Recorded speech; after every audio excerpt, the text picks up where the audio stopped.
Parts of the Indian state of Maharashtra are witnessing the heaviest monsoon rains in a decade. At least 6 people were killed after torrential rains forced the Tiware dam to collapse. The government has deployed 2 teams to search for the 18 people who are still missing. Dozens of homes have been washed away. Elsewhere in the western state, 6 laborers have died in the city of Pune when a heavy downpour caused a wall to subside. In the nearby city of Mumbai, a wall collapsed in a slum yesterday, killing at least 22 people. Torrential rains are disrupting rail and air traffic in the Indian financial hub, bringing it to a virtual standstill.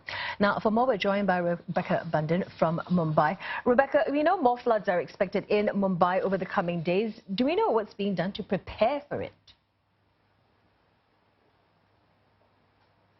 The state government in Maharashtra, which is the state in which Mumbai is located, has said that it's fully prepared for the heavy rains that are expected over the coming days. Of course, this is the monsoon season in India. It runs from June to September, when heavy rains really are expected. But the state government said what we've seen over the past couple of days in Mumbai in particular has been unprecedented, with it being the heaviest rainfall in a decade. But it has been talking about the measures it's been putting in place, how it responded to the situation with very heavily waterlogged areas. Yesterday, it did move quickly to pump out a lot of that water. There have been repairs that have been ongoing to damage that has been caused by the heavy rains.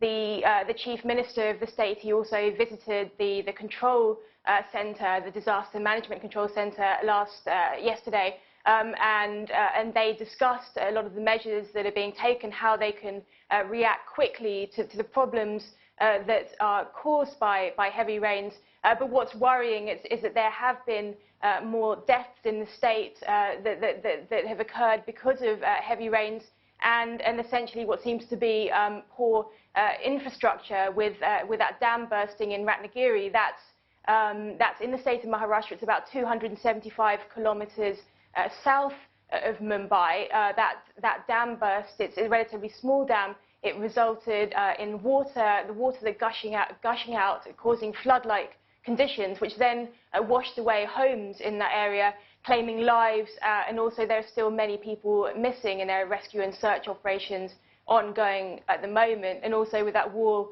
collapse that occurred yesterday in Mumbai, we're really seeing a lot of the problems that are there, that government may be doing, the authorities may be doing things to prepare. But there are these ongoing issues with the state of poor construction, of infrastructure, of buildings, walls and roads and so on, and those are the ongoing issues, and people are worried that they're likely to continue to be affected by the heavy rains, and that perhaps not enough has been done.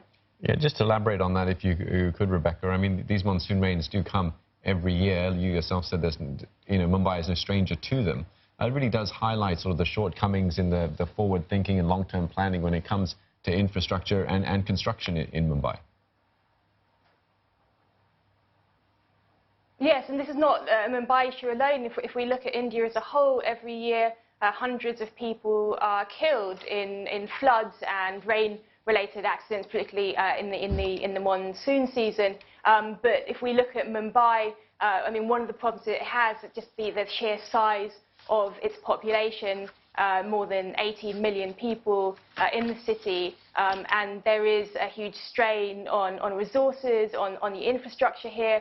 It's long been a complaint of residents that a lot of that infrastructure is in very poor condition, including roads, including buildings which have perhaps been illegally built. That's one of the challenges in Mumbai, that they perhaps haven't been put in place with the necessary standards, and those are the buildings that are prone to collapsing during the monsoon season, when they just can't withstand this heavy rain. But also other issues are the flooding. So residents constantly ask, well, can't the government, the state government and authorities do more to prevent the drains from becoming clogged up? Shouldn't more be done to prevent that from actually happening in the first place? And that could be, putting better systems in place, also controlling litter and so on, which tends to clog up these systems. So So certainly, I think people are very concerned because this is really just the start of the monsoon season in Mumbai, and it's going to go on to September. So if we're seeing these problems now, people are asking, you know, what challenges are they likely to face over the coming weeks? It does sound like tough times ahead. Thanks very much for that. Rebecca Bundan speaking to us from Mumbai.